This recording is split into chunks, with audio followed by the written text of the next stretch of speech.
Hello and welcome everybody. I hope you all having a great day today. In today's video we're going to be showing off a pretty powerful strength faith build that just slaps in PvP for no reason.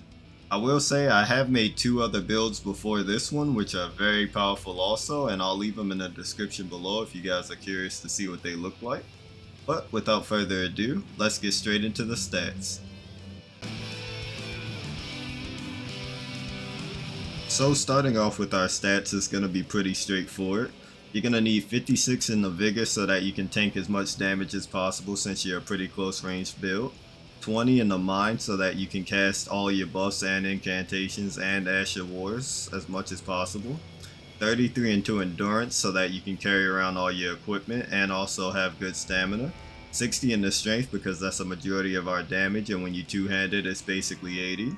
16 in the dexterity so that you can meet minimum weapon requirement. Nothing into intelligence since we really won't be using it. 30 in the faith so that we can cast all of our incantations. And 10 into arcane. That's pretty much all the stats. Next up we're going to be getting into the different weapons, armors, talismans, and flask of wondrous physics that you should use with this build. Starting off with our weapons, we're going to start off with the Horned Warrior's Greatsword. The purpose of this weapon is it hits decently hard, but the main thing that it does is it trades well, and it has an Asher Ward which is super good crowd control, and it's pretty much your only crowd control in this build. You just use the Asher Ward and it does a 360 degrees AoE of just straight damage around you. I'll show it off here.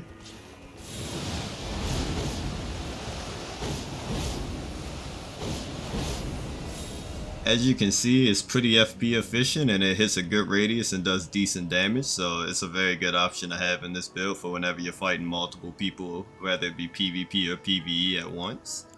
Next up is the heavy black steel twin blade. This thing's just going to do a ton of damage. It's very solid. You can put a crag blade on here so that your physical damage goes up even further, or you could use the lightning buff and just get a nice little damage increase that shreds people's health bar very fast. It's super good in PvP. All you want to do is do the running heavy with this thing and it'll just catch people left and right. It's actually ridiculous. Damage is just insane with it. You can like 2-tap people with this thing, and for certain people they can get one shot by the running RT. It's just so much damage. Next up we have the heavy beast claws. These are just going to be in here to like put pressure on people and be very aggressive. You can just like stay on top of people and keep them on the back foot, which helps with the whole beast theme of the build. The claw mark seal is going to be what we use to cast our incantations, and because we have so much strength and faith, this seal gets to 265 scaling, which is pretty decent for somebody that's mostly just going for strength. The misbegotten short bow is just going to be a ranged option that we have. It's not the best thing ever, and you could trade it out for the bone bow easily. Either or works very well. Getting into the armors, we're going to have the Divine Beast Helmet. This is going to give us +3 to dexterity and strength, as you can see here. This is without it. You can see 57 strength and 13 dexterity, and with it you get 60 strength and 16 dexterity, which just helps us save a bit of points that we don't have to put into our stats. It does come with the drawback though that you get reduced healing with your flask, but I think like it might be 9% or maybe more or less, but basically you still get a healing debuff, but it's not that noticeable to me, so I don't mind it. But feel free to change your stats around and wear something else if you don't think that this is worth it to you. Next up for the talismans, we're going to have the Rotten Winged Sword Insignia. This is going to help you just get more damage when you're consecutively attacking. And these two weapons do nothing but consecutively attack, so they just do a ton of damage with this talisman. The Blessed Blue Dew Talisman is going to be so that you can get your FP back over time, which is super handy to keep spamming out different Ashes of Wars and your buffs back up, like basically constantly. I've been PvPing with this and I don't run a single mana flask, but I still get a lot of uses out of my abilities thanks to this setup. The Great Jar Arsenal is just so that you can carry everything. And this two-handed sword talisman is just incredibly powerful. It just does, like, it just juices your damage by I believe 15%. And the fun thing about that talisman is when you're using this twin blade, you can two-hand it and get the benefits of this, and when you do the heavy running RT you get the benefits of this, and it just does a ton of damage to people. Not to mention if you had that talisman, I forget the name of it, But the one where it increases your running attacks by another 15%, you could probably slap that somewhere in here and it would just shred people. Like, it would just erase health bars even more than it already does. But I kind of would consider it overkill as it already hits super hard, so I don't know if you really need that. Moving on to the flask of wondrous physics is going to be pretty straightforward here. You're going to want to run the crimson crystal tier and then run the thorny crack tier, which is going to boost your damage up and also give you a little bit of health back. But with that boosted damage, it's going to stack with the rotten wing sword insignia, which is going to give you even more damage. And then if you use the heavy black steel twin blade and two-handed, you'll be getting those consecutive hits, so you'll be getting both of these buffs. And you'll be getting the two-handed sword talisman buff, which is just going to help you shred people, and I mean absolutely delete them. In the PvP segment at the start, I wasn't even using the thorny crack tier, and also this thing still has not been maxed out, which I can go max it out, but it hasn't been yet. If you use all of that combined, it will just delete people's health bars even more than it already does, which is just super strong. But that's pretty much everything for the gear and flask of wondrous physics, armors, and talismans. So next up, we're going to be getting into the incantations and like what you should run to help this build be even stronger. So starting off with our incantations, we're going to have Golden Vow. This is going to give us more attack and more defense, which is always nice. Bestial Vitality, so that we can recover health over time. Electro Charge, which is an off pick, but it basically just gives you an aura that deals damage over time. It kind of pulses and does small ticks of damage. It's not the best thing ever, but it just kind of matches the theme of the build, and it can kind of finish people off when you do a ton of damage to them just by standing near them. It can like chip them away like it's poison damage or something. So it's not like the best incantation ever, but it can catch some people off guard every now and then. Moving on to Divine Beast Tornado, it's going to be a slow startup, big old AoE that can just take up an entire area and do some pretty decent damage to people stuck inside of it. And even if people don't get stuck inside of it, it's just area of denial for a while, which is always nice. And then finally, you have Electrify Armament, which is pretty straightforward. You're just going to make your Twin Blade or your Beast Claws be electrified, and it does lightning damage for a little while, and it's just a little bit more damage, which is always nice. Now, I changed locations because I wanted to show you guys how much damage you can get with your Twin Blade here with maximum damage and pretty much everything else too. So we're going to pop Golden Vow first, and then Crag Blade. And as you can see, we get up to 742 damage, but if you two-hand it, 816 damage from a twin blade. That damage is so high, it's surpassing the curved greatsword at 782 damage.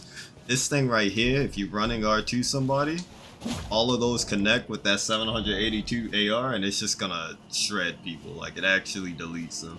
Not to mention that you are still gonna be benefiting from the two-handed sword talisman buff, the rotten wing sword insignia buff, and if you have your flask pop, the thorny crack tier buff, which is just gonna be even more and more damage, and it's just a super strong build. It's very low skill cap. I'm pretty sure all you gotta do is just keep running and doing this, and yeah, you just do a ton. And as you can see, for the other weapons, we're still getting 782 for the curved greatsword and 506 for the beast claws.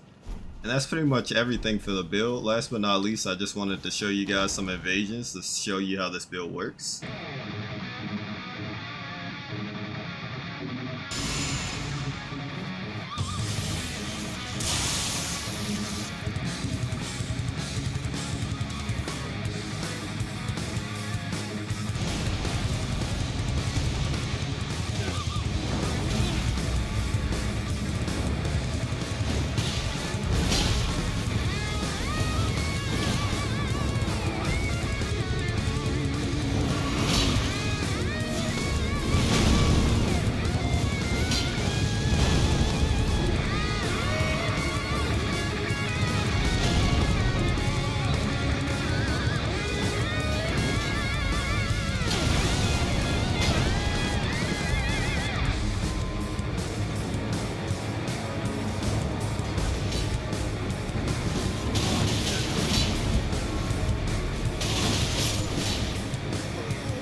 And yeah, that'll do it for today's video. I just gotta say, like, I genuinely don't even know what I created here. This just feels actually broken. Like, whenever I'm struggling with somebody in here with this build, from what I've tested, I just keep W keying in them with that, like, heavy, and it just, if one of them clip you and that last hit connects, you take so much damage.